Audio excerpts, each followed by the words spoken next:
भानी देवी Goyal, Saraswati Vidyanagar college Jhansi से के Tiwari, physics class 11, subject physics, chapter number 5 vector analysis, जिसे हिंदी में सदिश विश्लेषण कहते हैं। इसमें जो आज टॉपिक के बारे में डिस्कसिंग करने जा रहे हैं वो एक अदिश तथा एक सदिश का गुणनफल, जिसे इंग्लिश में product of a scalar and A vector. इसके लिए जब किसी अदिश में किसी सदिश का गुणा किया जाता है तो इनके गुणनफल से प्राप्त होने वाली राशि हमेशा एक सदिश राशि होती है, जिसका परिमाण उन दी गई अदिश व सदिश राशियों के परिमाणों के गुणनफल के बराबर होता है तथा इसकी दिशा वही होती है जो कि दिए गए सदिश की होती है। जैसे यदि m द्रव्यमान का कोई कण v वेग से गति करे विद्युरेखीय गति कर रहा हो तब इस गतिमान कण का रेखीय संवेग p वेक्टर बराबर m इंटू v वेक्टर होता है। समीकरण नंबर 1 परिमाण के रूप में p बराबर mv होगा। समीकरण नंबर 2 इन समीकरण 1 व 2 से स्पष्ट होता है कि एक अदिश राशि द्रव्यमान व एक सदिश राशि वेग v के गुणनफल से एक सदिश राशि रेखीय संवेग p प्राप्त होता है, जिसका परिमाण m व v के परिमाणों के गुणनफल के बराबर होता है तथा इस रेखीय संवेग p की दिशा वही होती है जो कि दिए गए सदिश रेखीय वेग v की होती है। इससे आगे वाला टॉपिक दो सदिशों का गुणनफल।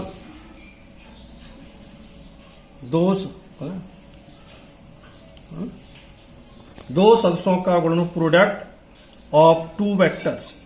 चूंकि दो सदिशों के गुणनफल से प्राप्त होने वाली राशि सदिश भी हो सकती है तथा अदिश भी हो सकती है, यह बात दोनों सदिशों के बीच हो रहे ऑपरेशन पर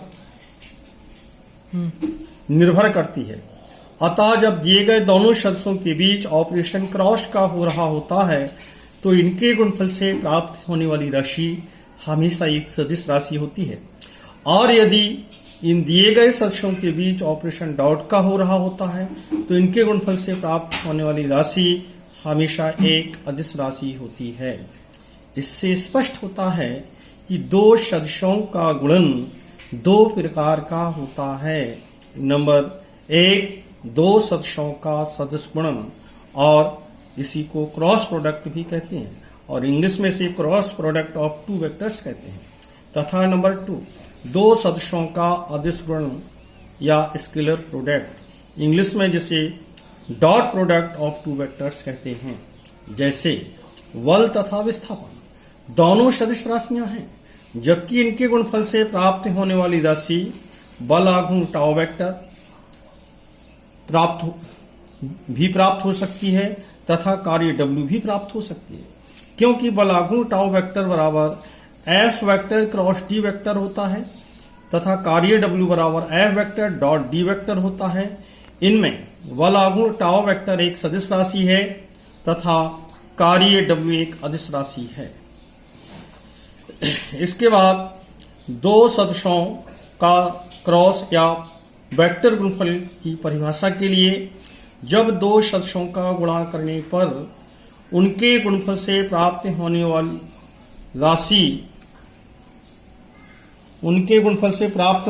राशि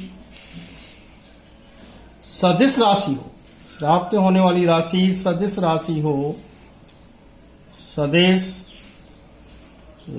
हो तो इस प्रकार के गुणनफल को दो सदिशों का सदिश गुणनफल कहते हैं।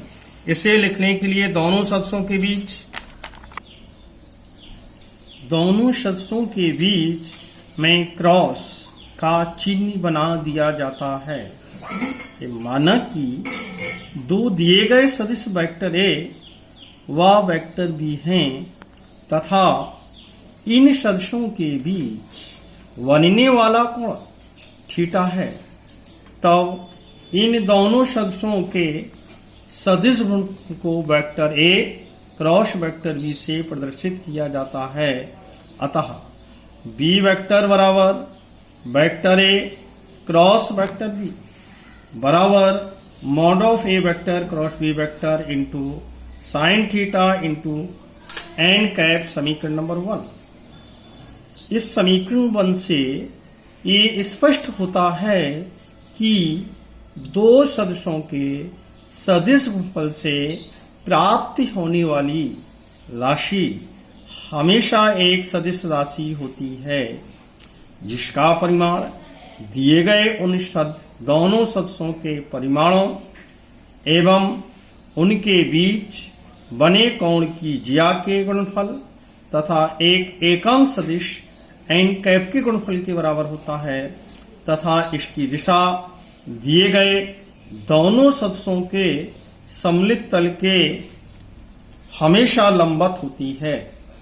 जैसा कि चित्र में प्रदर्शित है, दो दिए गए वेक्टर ए तथा वेक्टर बी हैं तथा इनके बीच बनने वाला कोण थीटा है, तो वेक्टर ए के समांतर वेक्टर एक दूसरा वेक्टर ए खींचते हैं तथा वेक्टर बी के समांतर एक दूसरा वेक्टर बी खींचते हैं, तो एक समांतर चतुर्भुज ओ ए बी सी प्राप्त होता है।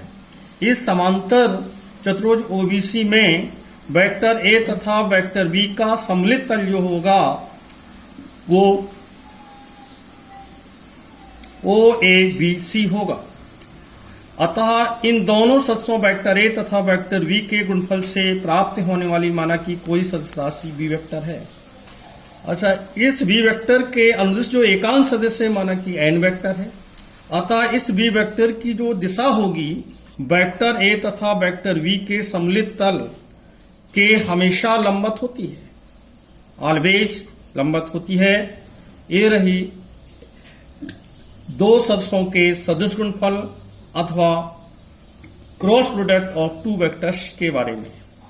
इसके बाद दूसरा होता है दो सदिशों का अदिश गुणनफल। जब दो सदिशों का गुणा करने पर भी इनके गुणनफल से प्राप्त होने वाली राशि एक अदिश राशि होती है, तो इस प्रकार के गुणनफल को दो सदिशों का अदिश गुणनफल कहते हैं। इसे लिखने के लिए दोनों सदिशों के बीच में डॉट का चिन्ह बना दिया जाता है। जैसे माना कि दिए गए दो सदिश वेक्टर ए तथा वेक्टर बी हैं, तब इन दोनों सदिशों के अदिश गुणनफल को vector A dot vector B द्वारा प्रदर्शित किया जाता है। अतः दो सदिशों का अदिश गुणनफल भी बराबर vector A dot vector B बराबर ए बी कॉस थीटा होता है। समीकरण नंबर 1 होगा। इस समीकरण 1 से स्पष्ट होता है कि दो सदिशों के अदिश गुणनफल से प्राप्त होने वाली राशि हमेशा एक अदिश राशि माना कि बी प्राप्त होती है, जिसका परिमाण दिए गए दोनों सदिशों के परिमाणों के गुणनफल एवं उनके बीच बने कोण की ज्या के गुणनफल के बराबर होता है। चूंकि गुणनफल से प्राप्त होने वाली राशि अदिश होती है, इसलिए यहां दिशा का किसी प्रकार डिस्कशन करना, इसमें दिशा ही नहीं होती है। अतः दिशा के बारे में किसी प्रकार का डिस्कशन यहाँ नहीं किया जाता है। इसके आगे अगले टर्न पर पढ़ा जाएगा। Thank you.